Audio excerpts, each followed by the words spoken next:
What's up? Welcome to the WJ Sports broadcast. I'm Faron. I'm Jake. I just want to start off by apologizing for my absence. I had to do my senior paper. This school sucks. No. Anyways, you know. Good to have the co-star back on. Yeah. So, let's start off. Puka. You are at a dinner with... John, was she Jewish? No, she wasn't. Bro, she was just a girl. She was just a girl? Okay. Yeah. Okay. So, Puka, you're at a dinner.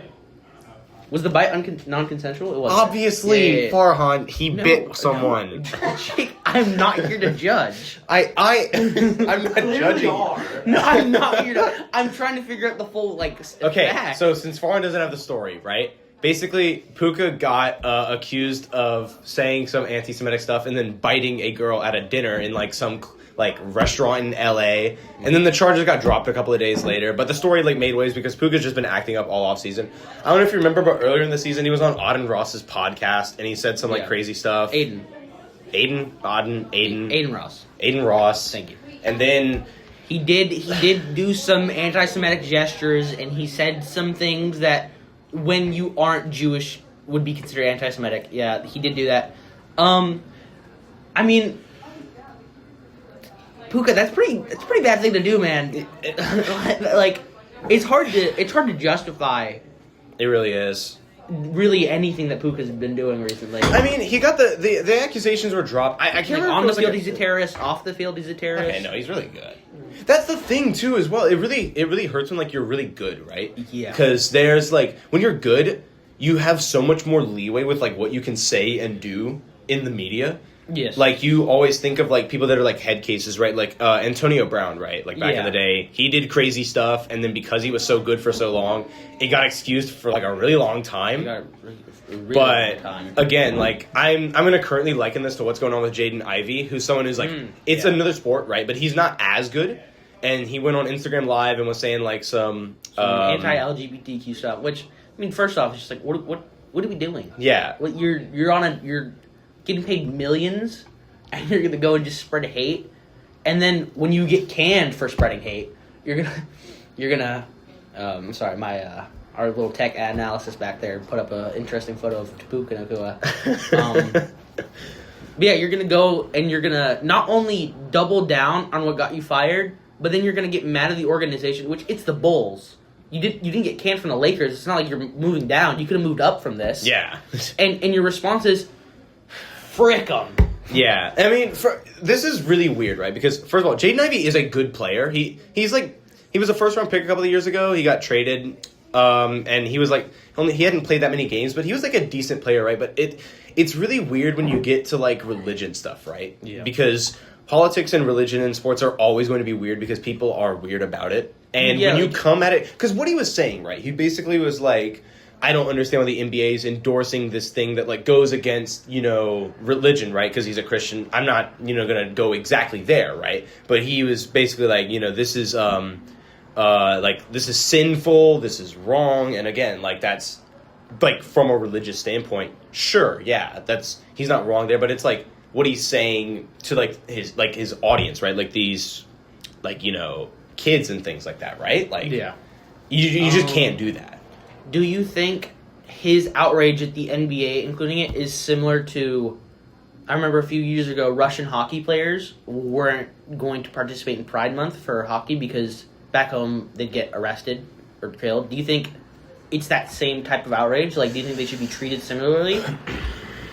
I mean, it's the same action, which is denouncing the LGBTQ and refusing to I wouldn't say celebrate them, but almost honor them. I don't know what the right word is. I feel it's kind of two different things because literally on one side, right? With Russian hockey players, that's a crime in Russia. Yeah. That's illegal. Here, again, it's obviously not wrong or illegal to be a member of the LGBTQ community, and for him to basically go out and be I don't know why the NBA is endorsing this and celebrating it and all that, which is again, there's points to be made on whether that should be in sports endorsed by the leagues. Personally, obviously, I am not one that would care. I don't know why it's such a big issue when your job is to go out there and play the game. Yeah. And not worry about, what logos are on the court or Exactly. on the jerseys. And, like, the league is going to do what the league will do. And for Yeah. him to basically, like, come at the league and be like, I don't know why we're doing this. And obviously, because he's doing religious things, he's going to have support for it. Travion Henderson of the NFL, Patriots running back, he went out and was like, I completely support, his message, and he's getting, demonized for doing what he's saying. And yeah, a Christian supporting another Christian for speaking out on Christian beliefs, like, yeah, of course that's going to happen. It's such a divisive thing that you really, like, and in my personal opinion, this thing should be kept out of sports as much as possible. Like, it's like when You're saying, like, Pride Month? not necessarily Pride Month, but like religious views specifically. Oh, okay.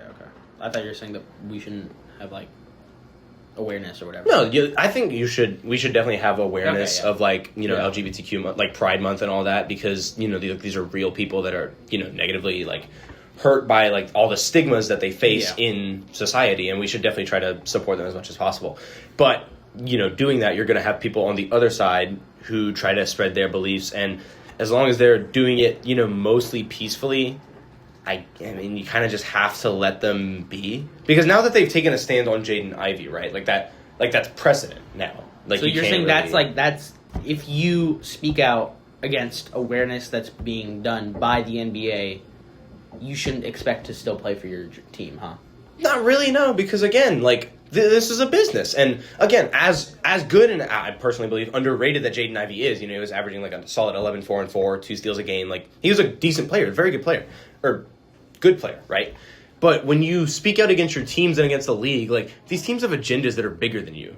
Like, we don't even have to go into if the teams, like, actually believe what they're saying, and they put up their messages and then, like, take them down at the end of the month. Like, that's a whole different debate. Yeah. But when you speak out against your team, yeah, you will face consequences, and then you can't. Not only is it speaking out, you're indirectly, pretty directly causing harm onto others by saying that what they believe isn't right. That's where it's so murky, right? I don't think it's murky. He went online and he said that he believed what was right and that he, like, was in the right and everyone else was wrong, and that it's being LGBT is wrong. And again, it's like it's a very, like, he's a very devout Christian who may be going through, like, mental health issues or whatever, right? Like, some problems. But again, speaking out again so firmly, like, with Christian things, it's like some people will be like, who are we to tell him that he's wrong? And again, as long as he's peacefully saying what he believes in, he has freedom of speech, right? But at the same time, you will face consequences when you go against. Consequence, though. Yeah, exactly. You will.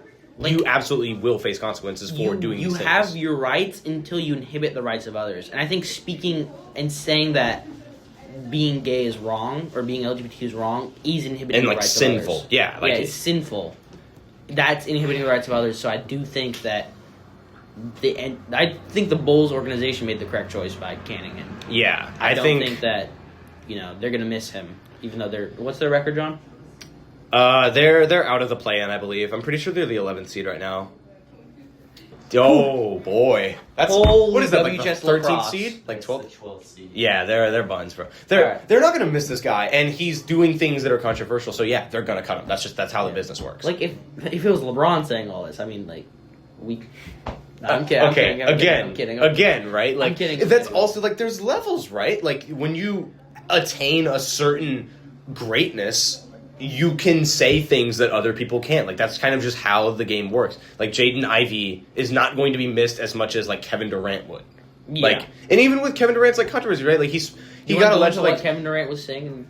Not heavily, but I will touch on it right again. Like, how speaking out, like, against your teammates, right? Like, we don't know if that was him, but it's, like, heavily speculated, right? And even if it was, it's not like anything would happen. They wouldn't cut Kevin Durant. But, like, if Tari Eason was doing that and saying, like, Jabari Smith can't make a three, I'll run Shingu's a terrorist, like, he probably would get cut because he's just not that guy. Yeah. Okay. It's, again, there's just very weird, like, levels of keeping, like, this stuff, like, out of sports. Not just, like, being negative in general, but, like, politics and religion and stuff like that, because, like, when, like, is the argument, I guess, like, do NBA players have, or, like, do athletes have a responsibility to share what they believe in with the world, regardless of the consequences they may face? And because there'll be some people that'll just be like, shut up and play ball. But, like, is that is that worth it? Like, do you think athletes need to be essentially silenced and just not allowed to share an opinion when they're representing a team? I was asking like the opposite. Like, do you think they should voice their opinions? Okay. I don't think so. Yeah, I mean, again, like it's kind of like.